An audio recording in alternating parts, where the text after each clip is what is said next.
ಇದು ನಮ್ಮ ದೇಶ ಪ್ರಜಾಪ್ರಭುತ್ವ ದೇಶ. ಸಮಾಜಗಳು ಸದೃಢ ಆದರೆ ರಾಜ್ಯ ಮತ್ತು ದೇಶ ಸದೃಢ ಆಗ್ತವೆ. ಅದರಲ್ಲೂ ವಿಶೇಷವಾಗಿ ಈ ಕಾಯಕ ನಿಷ್ಠ ಸಮಾಜ ಒಂದು ನನ್ನ ಪ್ರಕಾರ ಒಂದು 4-5 ರಾಜ್ಯಗಳಲ್ಲಿ ಸಮಾಜ ಇದೆ, ಬೇರೆ ಕರ್ನಾಟಕಕ್ಕೆ ಸೀಮಿತ ಅಲ್ಲ. ಈ ಕಾಯಕ ನಿಷ್ಠ ಸಮಾಜಗಳಿಗೆ ವಿಶೇಷವಾಗಿರುವಂಥ ಕಾರ್ಯಕ್ರಮವನ್ನು ಮಾಡಿ ಆರ್ಥಿಕವಾಗಿ ಅಭಿವೃದ್ಧಿಯನ್ನು ಮಾಡಿದರೆ ಅದರಲ್ಲಿ ರಾಜ್ಯದ ಅಭಿವೃದ್ಧಿನೂ ಆಗುತ್ತೆ, ರಾಷ್ಟ್ರದ ಅಭಿವೃದ್ಧಿನೂ ಆಗುತ್ತೆ.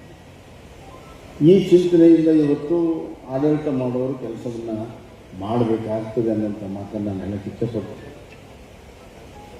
ಒಳ್ಳೆಯ ನಾಯಕತ್ವ ಇದೆ ಈ ಸಮಾಜ, ಒಳ್ಳೆಯ ನಾಯಕತ್ವ ಇದೆ.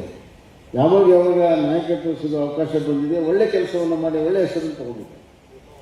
ನಮ್ಮ ಗದ್ದಿಗೌಡರು ನಿರಂತರವಾಗಿ 5 ಸತಿ ಆರಿಸಿ ಬಂದಿದೆ. ಅದರ ಪೂರ್ವದಲ್ಲಿ ವಿಧಾನ ಪರಿಷತ್ ಸದಸ್ಯರಾಗಿ ತಾಲೂಕು ಅಭಿನಂದನೆಯ ರಚನಾ ಸಮಿತಿಯ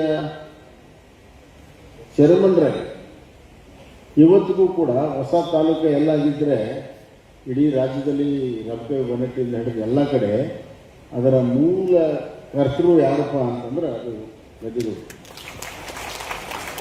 ಅಂದರೆ ಕೊಟ್ಟ ಕೆಲಸವನ್ನು ಅಚ್ಚುಕಟ್ಟಾಗಿ ಮಾಡ್ತಾರೆ ಅನ್ನೋಂಥ ಮಾತನ್ನು ನಾನು ಹೇಳಕ್ಕೆ ಇಷ್ಟಪಡ್ತೇನೆ. ಒಳ್ಳೆಯ ನಾಯಕತ್ವ ಇದೆ ಮತ್ತು ಸತ್ಯನಿಷ್ಠಕ್ಕೆ ಹೋರಾಟ ಮಾಡುವಂಥ ಮನೋಭಾವ ಇದೆ ಯಾವಾಗಲೂ. ಮತ್ತು ಸಾತ್ವಿಕವಾಗಿ ಚಿಂತನೆ ಮಾಡುವಂಥ ಒಂದು ಸಮಾಜ. ನೋಡ್ರಿ, ಈ ಖಾಸಗೀಕರಣ, ಉದಾರೀಕರಣ, ಜಾಗತೀಕರಣದಲ್ಲಿ ಅಂತಃಕರಣ ಮರೆತುಬಿಟ್ಟಿದೆ.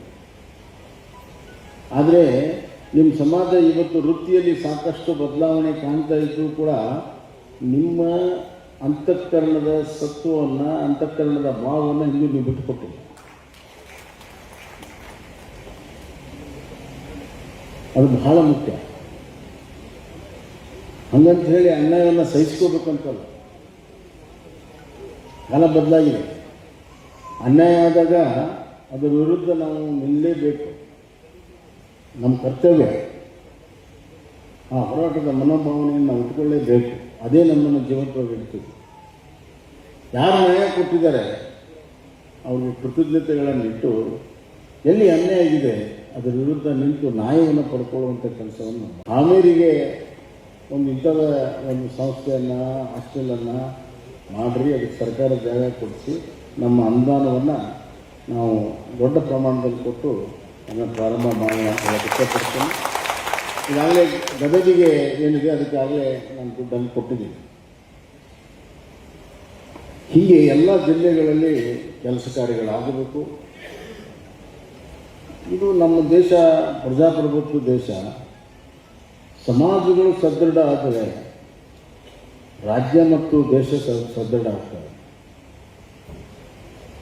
ಅದರಲ್ಲೂ ವಿಶೇಷವಾಗಿ ಈ ಕಾಯಕ ನಿಷ್ಠ ಸಮಾಜ ಒಂದು ನನ್ನ ಪ್ರಕಾರ ಒಂದು 4-5 ರಾಜ್ಯಗಳಲ್ಲಿ ಸಮಾಜ ಇದೆ, ಬೇರೆ ಕರ್ನಾಟಕಕ್ಕೆ ಸೀಮಿತ ಅಲ್ಲ. ಈ ಕಾಯಕ ನಿಷ್ಠ ಸಮಾಜಗಳಿಗೆ ವಿಶೇಷವಾಗಿರುವಂಥ ಕಾರ್ಯಕ್ರಮವನ್ನು ಮಾಡಿ ಆರ್ಥಿಕವಾಗಿ ಅಭಿವೃದ್ಧಿಯನ್ನು ಮಾಡಿದರೆ ಅದರಲ್ಲಿ ರಾಜ್ಯದ ಅಭಿವೃದ್ಧಿನೂ ಆಗುತ್ತೆ, ರಾಷ್ಟ್ರದ ಅಭಿವೃದ್ಧಿನೂ ಆಗುತ್ತೆ. ಈ ಚಿಂತನೆಯಿಂದ ಇವತ್ತು ಆಡಳಿತ ಮಾಡುವವರು ಕೆಲಸವನ್ನು ಮಾಡಬೇಕಾಗ್ತದೆ ಅನ್ನೋಂಥ ಮಾತನ್ನು ನಾನು ಹೇಳಕ್ಕೆ ಇಷ್ಟಪಡ್ತೀನಿ.